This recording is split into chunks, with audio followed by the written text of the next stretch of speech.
Sometimes I hear people say, Nick, I'm just going to go to the listing agent and buy with them directly. And I go, whoa, I've never suggested anybody do that. Even my friends and family who I can't represent because they're in different states than I'm licensed, I would never suggest that to anybody, and here's exactly why. I'm Nick Ahrens, happy to help you. My goal here is to make sure everybody's making the right decisions and is very educated on real estate, the ins and outs of it, all that stuff. Reach out with any questions you have. Anyhow, to get back to it, think about it.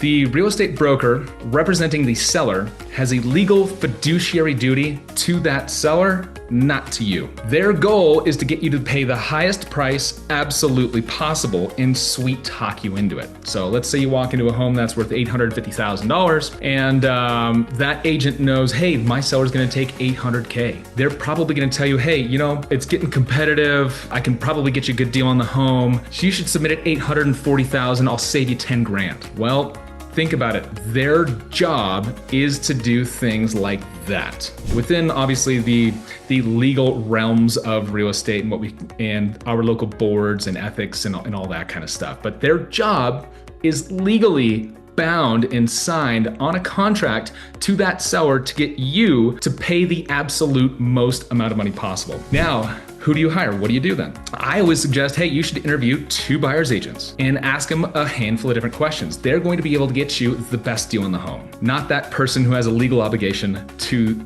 anybody but you. You're gonna wanna ask them a handful of questions. Hey, have you sold at least 100 homes? Not your team. Have you personally sold over 100 homes? If yes, great. You're probably working with a professional in the industry. That's one of the main questions you want to ask. Number 2 is you're going to want to ask them, hey, how's the local market like? And ask them a lot of questions about that local market. Hey, here's the average time on market, price per square foot, vibe of the community, what's coming and going, all of those kinds of things. Now, if they can actually use data and numbers to what's happening in that hyper-local market, they probably are that hyper-local market expert. That's also a green flag for somebody you want to hire. Again, I don't work everywhere in the country. I get a lot of people reaching out, hey Nick, do you work here? Do you work there? The answer is probably not, but maybe.